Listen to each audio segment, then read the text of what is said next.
अस्सलाम वालेकुम दोस्तों, welcome to my organic plants garden. दोस्तों, अगर आपके पौधों की ग्रोथ बिल्कुल रुकी हुई है, यानी कि आपका लेमन प्लांट घर में लगा हुआ है, छोटा सा पौधा है या चाहे बड़ा पौधा है और इसके ऊपर नई ग्रोथ नहीं आ रही, नई ब्रांचेस नहीं निकल रही, शाखें सूख जाती हैं, पौधे के ऊपर आए हुए फूल सूख जाते हैं या पत्तियाँ पीली हो जाती हैं और पत्तियाँ गिर जाती हैं, पत्तियाँ सूखना शुरू कर देती हैं, तो आज की इस वीडियो के अंदर मैं आपके साथ एक बेहतरीन organic homemade liquid fertiliser share करने वाला हूं, और वो ये है जिसके इस्तेमाल से आप अपने पौधों की ग्रोथ को ज़बरदस्त तरीके से फास्ट कर पाएंगे और साथ में पौधों के ऊपर फूल और ज़्यादा से ज़्यादा बर्ड्स और ब्रांचेस भी आना शुरू हो जाएंगी। तो ये लिक्विड फर्टिलाइज़र हमने कैसे तैयार किया है, इसे कब कब अपने लेमन प्लांट पे अप्लाई करना है, मुकम्मल इन्फॉर्मेशन आपको इसी वीडियो के अंदर देने वाला हूँ, इसलिए आपने वीडियो को एंड तक देखना है। और अगर आप हमारे चैनल पर नए हैं और आपने अभी तक चैनल को सब्सक्राइब नहीं किया तो जल्दी से भाई के चैनल को लाइक कर दें, सब्सक्राइब कर दें और बेल आइकन के बटन को प्रेस कर दें ताकि गार्डनिंग से जुड़ी जो भी वीडियो अपलोड हो तो उसका नोटिफिकेशन आप तक पहुंच सके। तो चलिए दोस्तों, वीडियो को शुरू करते हैं। तो दोस्तों, आपका लेमन प्लांट मुख्तलिफ़ वजूहात की वजह से, यानी मुख्तलिफ़ एक्सटर्नल फैक्टर की वजह से रुक सकता है, यानी इसकी ग्रोथ जो है वो रिटार्ड हो सकती है।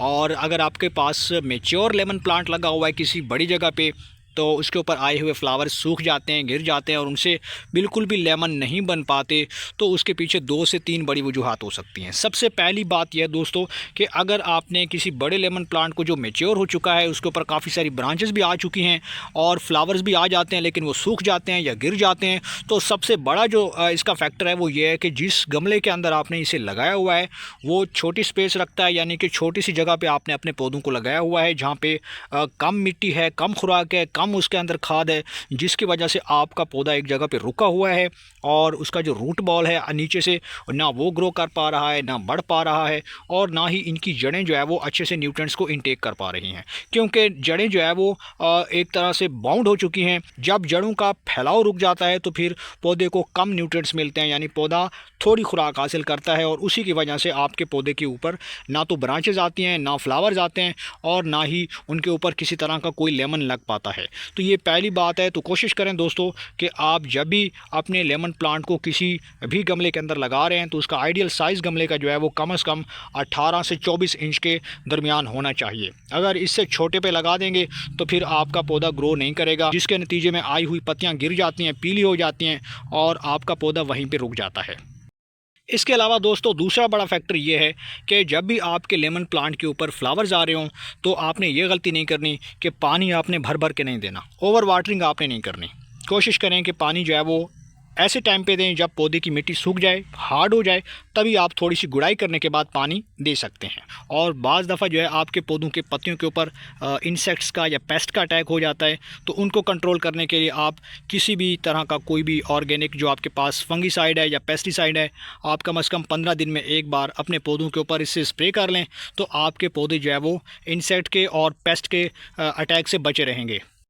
दोस्तों, आखिरी और लास्ट पॉइंट जो सबसे इम्पोर्टेंट है वो ये है कि आप जिस मिट्टी के अंदर अपने पौधे को लगा रहे हैं लेमन प्लांट को, तो उसकी मिट्टी हमेशा से वेल ड्रेन होनी चाहिए। अब ये वेल ड्रेन मिट्टी क्या होती है दोस्तों? ऐसी मिट्टी जो पोरस होती है, सॉफ्ट होती है, कभी जमती नहीं है, यानी कि जब भी आपके पौधों की मिट्टी के अंदर पानी जाता है तो वो ठहरता नहीं है, वो वहाँ से ड्रेन हो जाता है। जो एक्स्ट्रा वाटर होता है वो बॉटम होल से ड्रेन हो जाता है या सूख जाता है या कहीं पर भी चला जाता है, लेकिन वो रुकता नहीं है, पानी सरफेस के ऊपर नहीं ठहरता।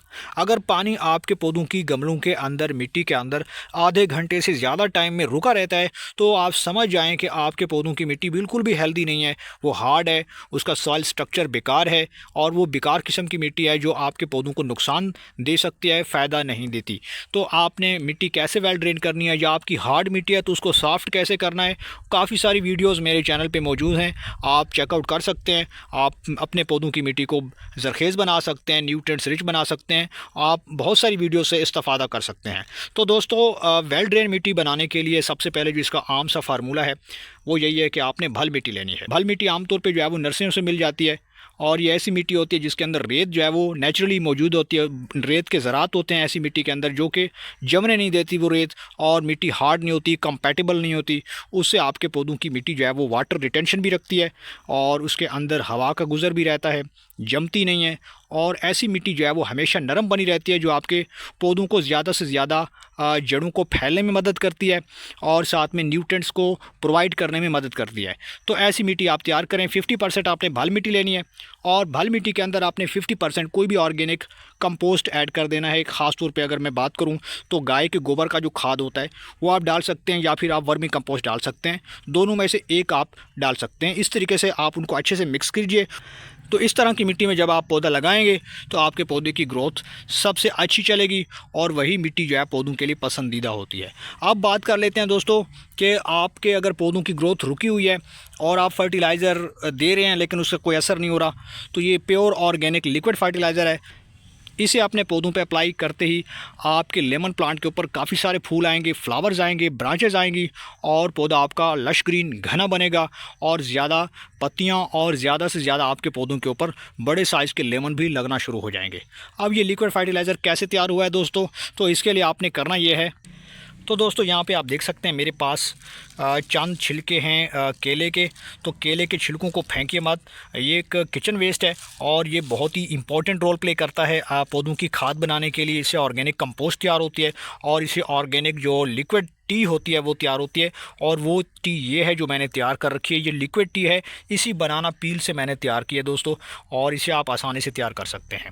तो तकरीबन घरों में केले खाए जाते हैं। आपने इनको फेंकना नहीं है बल्कि इनको आपने कलेक्ट करना है। और इनको कलेक्ट करने के बाद आपने करना ये है कि सिंपली आप किसी कंटेनर के अंदर या बाल्टी के अंदर पानी ले लें। तकरीबन 2-3 लीटर पानी ले लें। ज़्यादा अगर आपके पास केले के छिलके हैं तो ज़्यादा पानी ले सकते हैं, अदरवाइज़ आप 1 लीटर के अंदर भी लिक्विड फर्टिलाइज़र बना सकते हैं। तो 1 लीटर पानी के अंदर आप केले के छिलकों को कोशिश करें कि इनको बारीक काट लें, इनके टुकड़े कर लें और उन्हें जो है वो आप 24 घंटे के लिए रख सकते हैं, या फिर आप 1 हफ़्ते के लिए भी रख देंगे तो आपके पास इस तरीके का ये ब्राउनिश माइल जो लिक्विड फर्टिलाइज़र है वो तैयार हो जाता है। प्योर ऑर्गेनिक है और ये कैल्शियम, पोटाशियम और फास्फोरस से भरपूर है।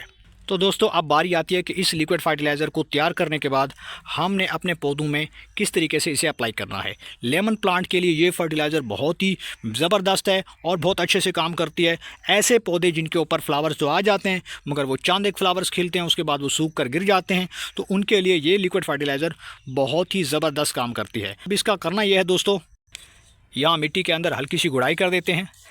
कुछ इस तरीके से हमने हल्की सी गुड़ाई करनी है, ज़्यादा गहराई में हमने इसकी गुड़ाई नहीं करनी वरना आपके रूट बॉल को नुकसान हो सकता है। नीचे जो रूट बॉल होता है वो डैमेज हो सकता है, तो आपने इस चीज़ का ख्याल रखना है दोस्तों। हल्की सी गुड़ाई करनी है। अगर आपके पास बड़े गमले हैं तो आप 2 से 3 इंच तक भी कर सकते हैं, लेकिन मेरे पास चूँकि ये 12 इंच का गमला है, अभी पौधा छोटा है, जैसे जैसे ये ग्रोथ करता जाएगा, नई पत्तियाँ आती जाएंगी, तो फिर मैं इसको 18 या फिर 24 इंच के बड़े गमले या ग्रो बैग के अंदर शिफ्ट कर दूँगा। तो दोस्तों यहाँ पर गुड़ाई मैं कर चुका हूँ। गुड़ाई करने के बाद अब इस लिक्विड फर्टिलाइज़र के अंदर मैंने 50% जो हमारे पास बनाना पील टी थी वो डाली है और 50% मैंने इसके अंदर एक्स्ट्रा पानी ऐड किया है और ये इस तरीके से डाइल्यूट फॉर्म में आ जाएगा। और आपने फाइनली मिट्टी के अंदर कुछ इस तरीके से आपने अप्लाई कर देना है। दोस्तों इस फर्टिलाइज़र के अंदर काफ़ी सारे न्यूट्रिएंट्स हैं जो हमारे पौधों को खुशहाल बनाते हैं, हरा भरा बनाते हैं और पौधों को सूखने नहीं देते। इससे जड़ें ताकतवर होती हैं, मजबूत होती हैं, मिट्टी के अंदर जरखेज़ी बढ़ती है इस लिक्विड फर्टिलाइज़र को डालने से, क्योंकि इसके अंदर बैक्टीरियल एक्टिविटी काफ़ी ज़्यादा हाई होती है। ज़्यादा बैक्टीरिया आपके पौधों की मिट्टी के अंदर काम करते हैं, ब्रेक डाउन करते हैं नेचुरली। वो क्या करते हैं कि ऑर्गेनिक कंपोस्ट को रिसाइकल करते रहते हैं, उनकी तादाद यहाँ पर बढ़ती रहती है और मिट्टी को वो पोरस बनाते हैं। जितनी मिट्टी सॉफ्ट, न्यूट्रिएंट्स रिच और पोरस बनेगी उतना ज़्यादा आपके पौधों की ग्रोथ डबल स्पीड से बढ़ेगी। तो इस तरीके से आप ये लिक्विड फर्टिलाइज़र हर 15 दिन के बाद इस तरीके से दे सकते हैं। तो उम्मीद करता हूँ कि आपको ये वीडियो पसंद आई होगी। वीडियो पसंद आए तो वीडियो को लाइक कर दें और भाई के चैनल को सब्सक्राइब कर दें।